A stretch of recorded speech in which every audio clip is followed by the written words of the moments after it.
परम आदरणीय हमारी एकता के प्रतीक राष्ट्रीय मसीहा प्रमुख शिक्षाविद, सिंबल ऑफ नॉलेज, नारी मुक्ति दाता, महान अर्थशास्त्री, महान समाज शास्त्री, प्रथम कानून मंत्री, विद्वान अधिवक्ता, भारत के भाग्य विधाता, भारत संविधान निर्माता, भारत रत्न के चरणों में नमन करते हुए मंच पर विराजमान हमारे श्री गुरु रविदास विश्व महापीठ के राष्ट्रीय अध्यक्ष आदरणीय श्री सुरजीत जी,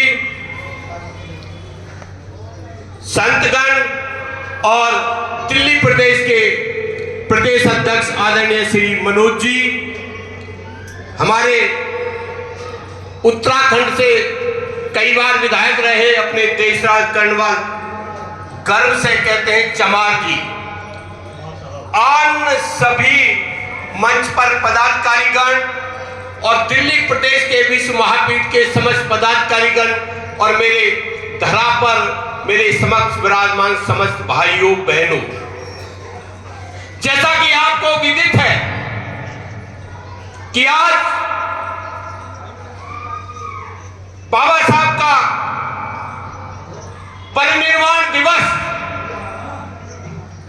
भारत में ही नहीं बल्कि विश्व के कोने कोने और भारत के भी कोने कोने में सामाजिक समरसता के दिवस के रूप में बड़े हर्षोल्लास के साथ मनाया जा रहा है। बाबा साहब का जीवन बड़े कठिन और विषम परिस्थितियों में व्यतीत हुआ। जब छुआछूत का बोलबाला देश में अपनी चरम सीमा पर था, बाबा साहब शिक्षा ग्रहण कर रहे थे।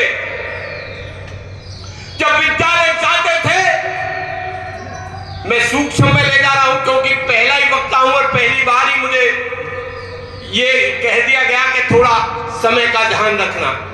जब विद्यालय जाते थे, पढ़ने जाते थे, तो उनको बैठने के लिए कोई स्थान नहीं दिया जाता था। उनसे कहा गया आपको विद्यालय में कोई बैठने कोई स्थान नहीं मिलेगा। तो बाबा साहब ने कहा और गर्व से कहा मैं फिर भी पढ़ूंगा। उनसे कहा गया कि बाहर भी कोई बैठने के लिए आपको स्थान नहीं है, तो फिर भी कहा उन्होंने कहा मैं फिर भी पढ़ूंगा। शायद इस अपमान को अपमान मानकर अगर बाबा साहब बैठ जाते तो शायद महान नहीं बन पाते और 9 भाषाओं और 32 डिग्रियों का ज्ञान नहीं कर पाते, कदापि नहीं कर पाते। बाबा साहब ने बड़े गर्व से एक बात कही थी। जब बचपन था, जब हिंदू धर्म से थोड़ा वो ऊब चुके थे, तो उन्होंने कहा था कि ये मेरे बस की बात नहीं थी कि मैं हिंदू धर्म में पैदा हुआ। ये मेरे बस की बात नहीं थी कि मैं हिंदू धर्म में पैदा हुआ, लेकिन हिंदू धर्म में मरूंगा नहीं, ये मेरे बस की बात है। और उन्होंने बौद्ध धर्म को स्वीकार किया। उनका जीवन बड़े कठिन समय में व्यतीत हुआ। मैं हमेशा कहता हूं कि जिंदगी जीना आसान नहीं होता। जिंदगी जीना आसान नहीं होता और संघर्ष के बिना कोई महान नहीं होता। जिंदगी जीना आसान नहीं होता और संघर्ष के बिना कोई महान नहीं होता। और जब तक पड़े ना हथौड़े की चोट, तब तक पत्थर भी भगवान नहीं होता, पत्थर भी भगवान नहीं होता। यानी धीरे धीरे पत्थर में से भी खोद कर कर भगवान को निकाला जाता है। जो जो कल गुजर गए बाबा भीमराव थे, जो कल गुजर गए बाबा भीमराव थे, और जो हम सोए को जगा गए बाबा भीमराव थे। जो कल गुजर गए बाबा भीमराव थे, जो हम सोए को जगा गए बाबा भीमराव थे। अरे अरे हमने तो इतिहास पढ़ा है, अरे हमने तो संविधान पढ़ा है, जिस संविधान को लिखने वाले भी बाबा भीमराव थे। और यूं तो होते हैं सभी आदमी, यूं तो होते हैं सभी आदमी, पर है वही आदमी जो आदमी के काम आए आदमी। देश में कुछ लोगों की राष्ट्रीय स्तर पर जयंतियां या परिनिर्वाण दिवस मनाए जाते हैं, लेकिन हमारी बाबा साहब एक ऐसी शख्सियत है जिसको देश में ही नहीं बल्कि अंतरराष्ट्रीय स्तर पर भी उनकी जयंती मनाई जाती है। यूं तो होते हैं सभी आदमी, पर है वही आदमी जो आदमी के काम आए आदमी, और जिसके चमन में आने से बाहर आए और चला भी जाए तो पल पल उसी की याद आए। यानी बाबा साहब ऐसे थे, जब उन्होंने जन्म लिया था तो जुड़ मिलकर लोगों ने बड़ी मंगल कामनाएं की थी। और बाबा साहब ने, सूक्ष्म की तरफ ले जा रहा हूं, बाबा साहब ने 3 मंत्र दिए थे। शिक्षित बनो, संगठित रहो, संघर्ष करो। शिक्षा व शेरनी का दूध है, शिक्षा व शेरनी का दूध है, जिसको जितना पिएगा उतना ही दहाड़ेगा। बाबा साहब ने सर्वाधिक शिक्षा प्राप्त करी, आज तक उनका रिकॉर्ड ना तोड़ पाया। मैं तो समझ रहा हूं भविष्य में भी कोई तोड़ने लायक शायद अभी तक पैदा नहीं होने वाला। 32 डिग्रियां, 9 भाषाओं का ज्ञान, अनेक मास्टर्स डिग्री पर कमान, यानी जो आज तक कोई ना कर पाया वो हमारे बाबा साहब के बाद ज्ञान का अपार भंडार था। नंबर दूसरा है शिक्षित बनो, संगठित रहो, संघर्ष करो। संगठित रहो, संगठित रहने का मतलब यह है, जैसे मैंने एक उदाहरण देता हूं हमेशा कि अभी मैं एक बाजार में एक अंगूर वाले ठेली के पास गया।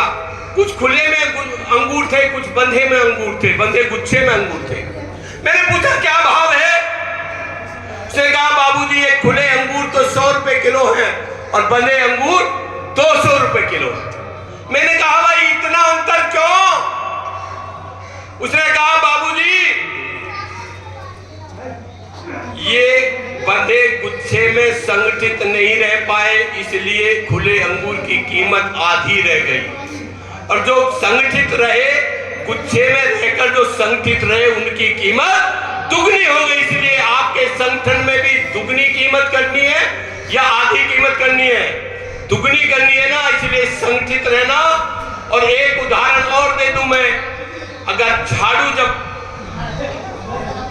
जब लगाई जाती है तो स्वच्छता का प्रतीक कहलाती है, लेकिन अगर वो भी बिखर जाए तो एक दिन डस्टबिन में डाली जाती है। यानी संगठन में, मेरा कहने का मतलब है संगठन में बहुत बड़ी ताकत है। संगठन के आगे हर व्यक्ति को झुकना पड़ता है। और सबसे बड़ा और उदाहरण देखना हो, मेरे पास बहुत उदाहरण है, तो मधुमक्खी का छत्ता आपने कहीं देखा होगा। मधुमक्खी का छत्ता को छेड़ कर देख लेना, एक मक्खी आपको ऐसे नचा के दिखा देगी। तो संगठन में वो ताकत होती है। आप संगठित रहिए और संघर्ष करो। संघर्ष करने का मतलब ये नहीं है कि आपस में मान सम्मान के लिए, धरती खेती के लिए या आपस में लड़ जाओ। संगठन का संघर्ष का मतलब है अगर लड़ना हो तो विधानसभा, जिला परिषद, पंचायत, विधानसभा, लोकसभा के लिए लड़ना, कभी आपस में मत लड़ना। और शिक्षा सर्वाधिक ग्रहण करना, क्योंकि शिक्षा धन एक ऐसा धन है जिसको जितना खर्च करोगे उतना बढ़ेगा। ये हमेशा बांटने से कभी घटता नहीं है, बाकी सब धन घट जाते हैं और ये धन हमेशा बढ़ता है। ज्ञान को जितना अर्जित करोगे हमेशा वो बढ़ता रहेगा। कुरान कहता है, समाप्त करता हूं अपनी वाणी को क्योंकि संचालक महोदय जी का संकेत मिल चुका। कुरान कहता है